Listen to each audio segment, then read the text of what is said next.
when was the last time that we actually had legitimate drama on who was going to be the number one pick? Right. And I don't know if this was manufactured by ESPN and by Woj and by whoever pulls stuff like this off, like kudos to them. Because it's been Jabari for what, like 2 months. And now all of a sudden in the last couple of days, it's turned into Paolo. Now it's like, okay, is it Paolo? When was the last time something like this happened? So it's so much BS going on though. Come draft time. I mean, all right, here we go. From Jeff Goodman. From Jeff Goodman, Orlando Magic will take Paolo Banchero at number 1. Source told Stadium. Wow. So Paolo goes number 1. I lit a bunch of money on fire. Son of a. Hey, let's hope that's the only time tonight you lit a bunch of money on fire, because Rob, we sent some props back and forth in the chat. You can make this up. The night is young. Let's talk ramifications though, because I mean, for this to be considered really even in the last 24 hours, everybody's like, oh, this is smoke and mirrors. They're just trying to get Houston to trade up, right? Okay. No, they're not. They just drafted Paolo Banchero. This could have major ramifications in as soon as 2 picks from now. Oklahoma City assumed they were going to get Chet Holmgren. I'd assume that's still the same. If you're Houston sitting at 3 right now, though, and I mean, everyone has been told they're waiting on Paolo Banchero. That's their guy. Are you happy with Jabari Smith as a consolation prize? RC, I mean, you like Jabari Smith. Do you think Houston feels that way? They're in the talent acquisition business right now, too. I mean, they can't complain about a talent like that. I think those top 3 guys, they're going to go 1, 2, 3, of just a matter of what order. We all agreed that Paulo was the most physically ready guy from day one. So as much as we like Jabari, as much as I like Jabari, I wouldn't be disappointed in taking Paulo either. Yeah, here it comes. Adam Silver's making the pick right now. Let me ask you guys this, T.O., RC. Paolo never worked out for Orlando. Does that matter at all? I didn't work out when Portland drafted me. I didn't work out. They actually left me at the airport. They didn't pick me up. I called my agent to say, man, get me the hell out of here. I flew in from Vancouver working out, which is the Memphis Grizzlies at the time. And they were the team that actually traded and drafted me. I think so much of smoke and mirrors go on. I don't think people realize so much stuff goes on. I was in the room and I got a call from Sacramento and the room was split.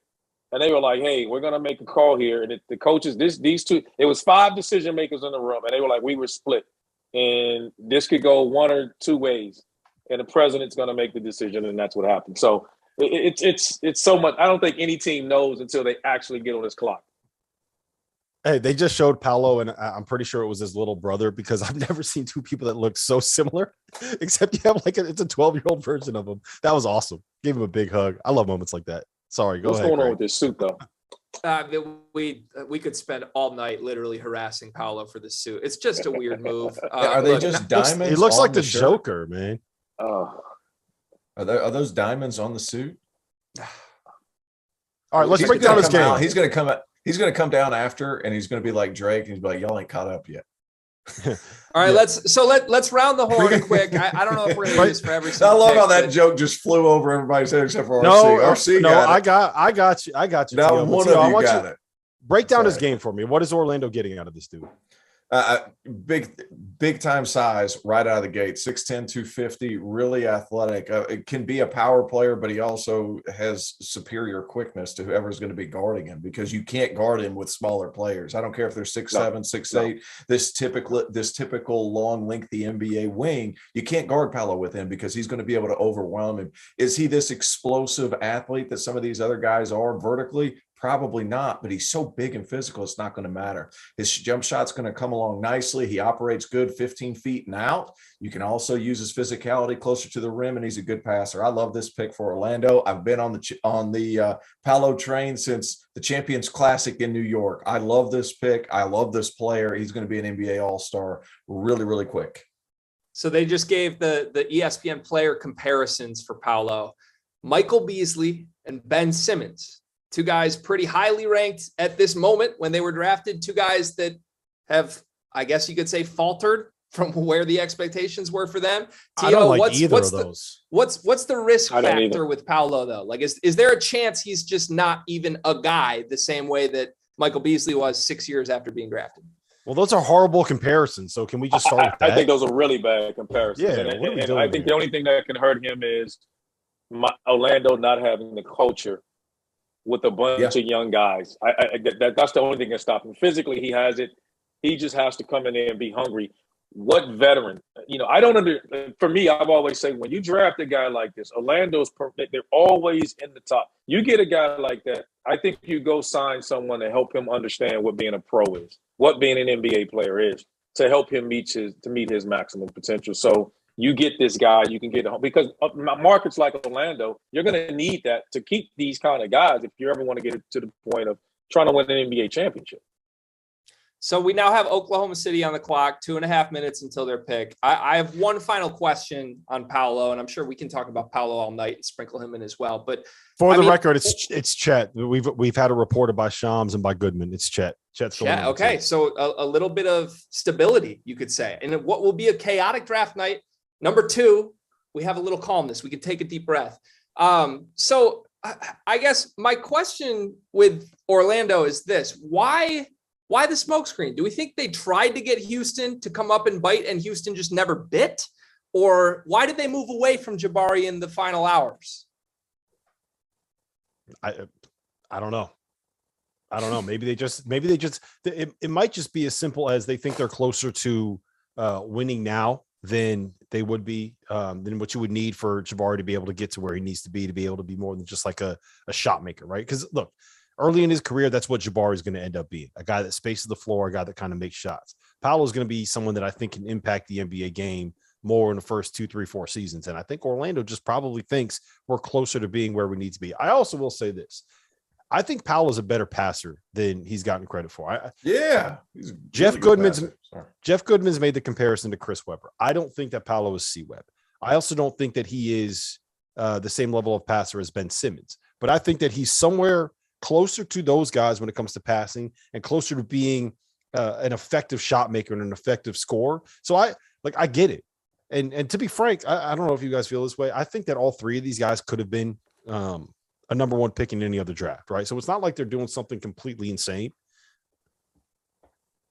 He's the only guy that could have come in the draft, though. I think that he's the only guy, Paolo Banchero, I'm talking about, in this draft that's going to physically be able to come in the league and overpower some people. When they switch, he's overpowering these guards.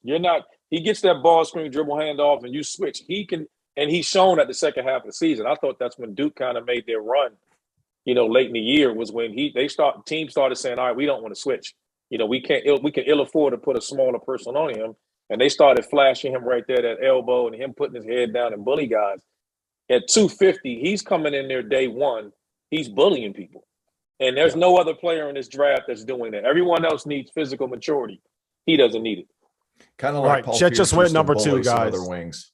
Oh my God. Get out of here with that Paul Pierce comparison, T.O. You spent too much time overseas, man. You need to, what you need? You need some darkness. You need some Paul. He said Paolo's Paul Pierce. You need some darkness. You need to get some sleep. That's what's going on right now. Is you haven't gotten enough. You need a good night's sleep. The 24 hours of light is getting to you right now. But I'm going to give you 30 seconds to say what you got to say, and then we got to get to Chet. The Michael Beasley comparison was better. That was terrible too. Yeah, Chris Webber. That one was fantastic. No, here's the thing: Chris Webber, you can't put him in a box compared to what other people do. Plus, you also have to see where he operates from. Like, where does he operate from? He operates 15 feet. That's where he's best because he's so quick in these short bursts, and he overpowers guys. He gets his shoulders on guys, and he keeps them in position. Paul Pierce used to do the exact same thing. That fadeaway shot he hit at the beginning of the year at the Champions Classic, going away from the double team, that looked just like Paul Pierce. It was the exact same thing. It's the exact same moves. He's not the dog he was yet, but a lot of the same things that Paul Pierce did really well, those were in Paolo's bag. But what other 6'10", 260 guy can you compare him to? That's where the problem runs. Well, you can't. All right, let's talk. I would make an old school comparison and say he's Derek Coleman before I'd say that. I like that. I like that one too. I love DC. I like that. All right, let's talk Chet. Let's talk Chet. Greg, talk to me about Chet. Yeah, I mean, Chet goes 2. That was expected. I genuinely, I'm glad to have a little deep breath because I think things are going to get so chaotic here quickly. I think there are a ton of teams trying to move up to Houston. I don't think Houston wants Jabari Smith, and I think that pick's available if I had to guess. I'm excited for Chet in Oklahoma City, though. I really am. I think the mix of fit and skill-wise excites me there. I have a question for you guys with Chet going 2.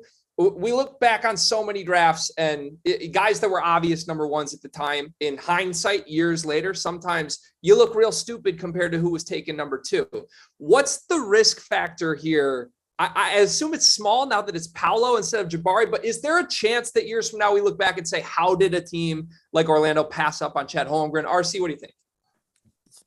No, I made this comparison before. I've always compared Chet.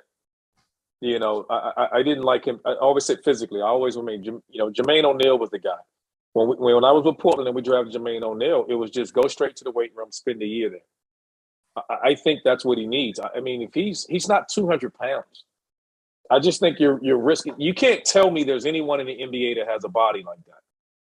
There isn't one. We can make the Kevin Durant is a legit guard, so we can throw that comparison out of the window. He was a legit guard on the perimeter. You're talking about a guy that's a legit I will say this. 4 or 5. Let me say this, RC, real quick on that point. If you go back and look at the pictures of Giannis from when he was drafted, it's not all that dissimilar. Now, Giannis has broader shoulders. Shoulders were broader. Broader shoulders. Sorry. That's going to be the issue. Same Evan Mobley. Evan Mobley is the guy that I would say is probably the most similar, but Evan Mobley, 1, is already 40 pounds heavier than him, and 2, I think is better at being a positionless. Like Evan Mobley can switch 1 through 5, and I don't think that Chet can necessarily do that. Can do that, and that's my thing. He's limited to being a 4 or 5. You know, that's what he's going to have to do, and I don't know if he's going to be able to switch and do that. But again, he's a talent. They have patience there. They're not going anywhere anytime soon. They're in the talent acquisition business right now at OKC, and I love the organization. I'm fans of those guys in that organization, but it's going to take some time for them to get that thing going again. And I want to say for the record that there is a legitimate chance that we look back at this and say, how the fuck did Chet not go number 1? There's also a legitimate chance that we look back at this and say, how the fuck did Chet go number 2? Right? Like somebody is going to get fired because of Chet Holmgren. It's either going to be Sam Presti for drafting him over Jabari Smith, or it's going to be, I don't even know who the GM for the Magic is, but it's going to be someone in that Magic organization is going to get fired because they did not draft Chet Holmgren. Walt Disney. Yeah, Walt Disney's getting fired. He's getting fired. So we have Woj getting creative with the verbs again, folks. We have Jabari Smith atop Houston's draft board at number 3. Shams just confirmed this as well. Jabari Smith will go 3rd to the Houston Rockets. So maybe a little bit of a switch up as far as order goes, but ultimately the top 3 stays the same. Fellas, I can't shake this feeling, and maybe it's the Pistons fan in me being desperate here. I think Jabari Smith's going to be on the move tonight. I really do. I don't think Houston wanted him. I think he's a consolation prize, and I think the Houston Rockets are fielding phone calls right now. T.O., am I crazy for this? Am I just manifesting this? You might be. But what's going to happen is Houston's going to come out in the press conference and say, we got number 1 pick in the draft. So I don't see how you justify trading Jabari Smith with all the hype and everything coming in, unless you're able to get proven veterans that can go along with Jalen Green and God knows who else is on that roster right now. And think about it, man. Think about throw out John Wall, because that man is stealing money right now. He's wearing a mask. He's walking into the Houston Rockets office, and he is just saying, give me that money, give me that bag, and I'm leaving, right? He's played 40 games in 3 years and made $120 million. 40 games, $120 million. Great work if you can get it. But you got guys like Jalen Green over there. You got Kevin Porter. What do they need to operate, right? A guy like Jalen Green, as explosive as he is, what's he need? He needs space. What's Jabari Smith going to do? He's going to create space. Now, I don't know if he's ever going to actually get a pass from either of those guys. I don't know if they're driving and kicking. That ain't happening. But he will create space. And I think that is a good fit for Houston. And I also think, look, they're what? They'll be fun to watch. They're a year away from being a year away, right? Yeah. They're 2 years away from being 2 years away. But here, I will tell you this about Jabari. I'll tell you this about Jabari. I told the CRC when we did a scouting report. TL, we've talked about this. Greg, we talked about this. Jabari, in 5 years, is going to win somebody a playoff series, because I think he's going to be able to play small ball 5. He's going to be that ultimate switchable dude. He can defend. He's a shot blocker. I'm going to get cliche here, but he got that dog in him. RC, right? He's tougher than people realize. Like he will scrap, he will fight, he will defend, he will make hustle plays defensively. He's probably the best shooter in this draft. Let me ask you guys this. RC, you played off the bounce. T.O., you never played off the bounce. When you have a guy that is bred as a shooter, no, it's serious. Like, we got a great shooter and we got a guy who is known for being able to create his shot, right? How difficult is it to be able to develop? First of all, I crossed the absolute shit out of Eric Hayes when he played at Maryland. Now, I'm not saying he was some kind of fucking defensive stud, but I crossed him up so bad he left his shoes on the floor, son. Let's just like keep this in perspective. Dude's got moves. Okay. Dude's got moves. All right. Okay. T.O. had one. I felt like I got one good move in his career. But in all seriousness, how difficult is it to develop that off the dribble? Because that's the difference between Jabari being like a good role piece and like essentially Harrison Barnes, maybe a little bit better, right, and being a guy that is an all-star, a Paul George, top 10 player in the NBA. The developing it off the dribble game. How hard is it to do that at this point in his career? RC, you go first. I don't think he'll ever be a Paul George. I mean, it's funny when guys come in the gym and they always like, "Hey, coach, I want to work on my handle." Like, you either can do it or you can't, because there's a difference in being able to dribble well enough not to turn it over, and then there's something being well enough to dribble where you're creating space and all the secondary moves that go with it. He shoots it well enough to be able to play off the dribble, more straight lines and get a step back or so. But I would never put him in that Paul George category. Paul George can be a legit point guard.